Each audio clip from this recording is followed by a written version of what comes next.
One of the things that just continues to amaze me is just who Deion Sanders is able to get in front of his players, yet adding more value to the program and what he brings to Colorado. What's up, kinfolk? It's RJ Young. I am not on a step mill. If this is your first time watching the #1 college football show, welcome. Thank you for joining us here. We talk college football year round. So if that's something you're into, hit that subscribe button, like this video, and tell me, are you at all impressed that Deion Sanders was able to get Denzel Washington to show up on a Zoom to talk to his players? Because I sure as hell am.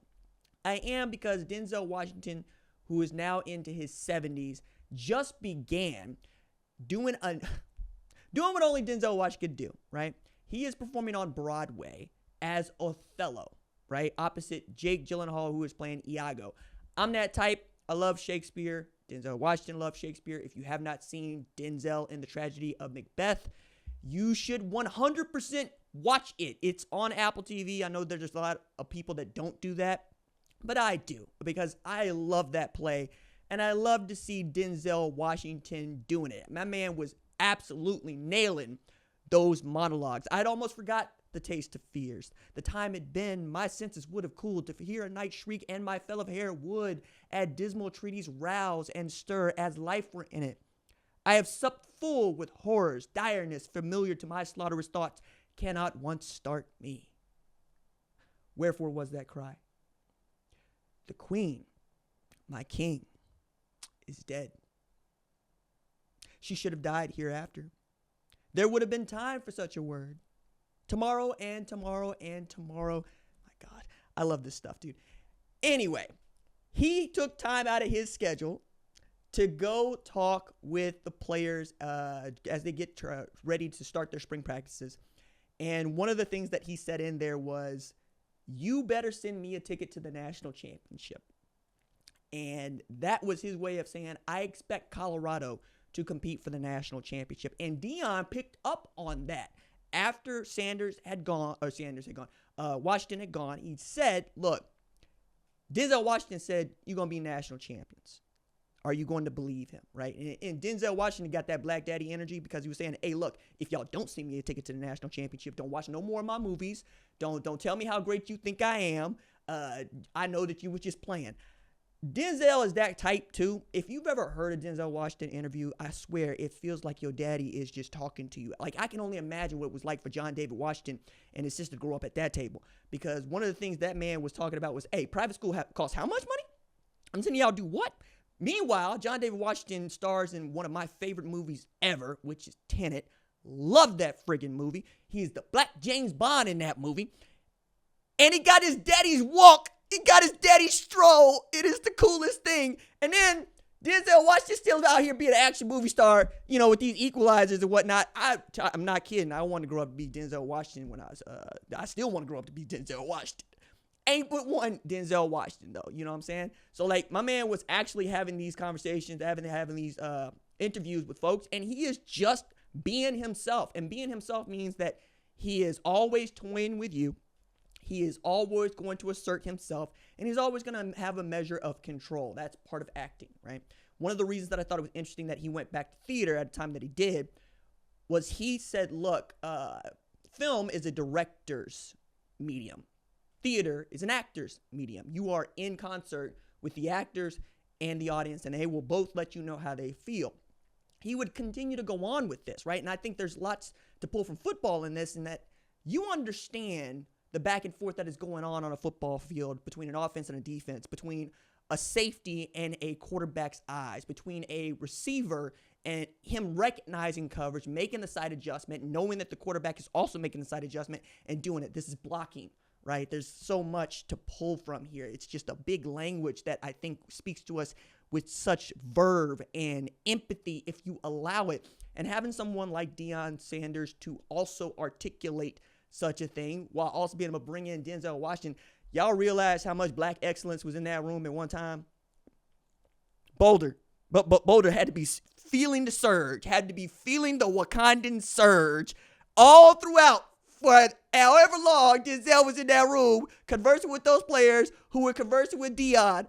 I was there. Also, you should know, one of the things I thought is interesting is that Denzel Washington is on his way to becoming an ordained minister. He decided this is something he was going to do, and something he'd always been very interested in doing. As y'all very well know, Deion is a man of faith. It's very big in his life, and it's very big in the lives of his players. I don't think that is a coincidence at all. I also love that Denzel Washington said, he lives in L.A., and in an interview for the New York Times here recently, he was asked, hey, are you thinking about, leaving, given, the wildfires? He said, what you mean, run? Like a coward? No, I'm not leaving. Like, that's my man. That's how I feel about Tulsa, Oklahoma. You know what I'm saying? Run? Why? For what? For who? For some fires? I mean, yes, for some fires, but because fire's going to keep being there. But you understand, right? This is your land. This is your home. This is the place that you fought for. This is the thing that you worked your entire life for. Of course, you're willing to fight that and try to build something that can withstand such, especially at this time when we have so many impacted by weather. Like, frankly, had high winds coming through Tulsa just a few days ago, 60-mile-an-hour gusts, knocking out power. And then we got the tornadoes in southeastern United States, and people are dying. And we have these wildfires. We had wildfires in Tulsa, in the Green Country area, not in Tulsa, in Manford. People were losing their homes. It's becoming kind of hard to say this is where I stand unless this is what you want to do. You want to say this is where I stand. And being able to articulate that from a point of view of I am who I am. Denzel Washington, who also found out from Felicia Rashad, of all people, that Chadwick Boseman was not going to be able to afford to go to Howard, though she thought that there was something to him. She was like, hey, this dude different, but he can't afford to go to school. Denzel Washington paid for that man to go to Howard. He got that in his heart. You know what I'm saying? He also got it in his heart to be on your head. Just like Deion Sanders got in his heart to be on your head. Like, something about black daddies is just the mercurial nature. I've always said this. Like, I'm getting white in my beard and getting white in my hair. And there's a certain level of, I ain't got time for this. And I don't suffer no fools that I think kind of hits you when you get to your late 30s into your early 40s. Like, my temper is becoming just that much shorter on the BS, on the BS, okay? I get it now.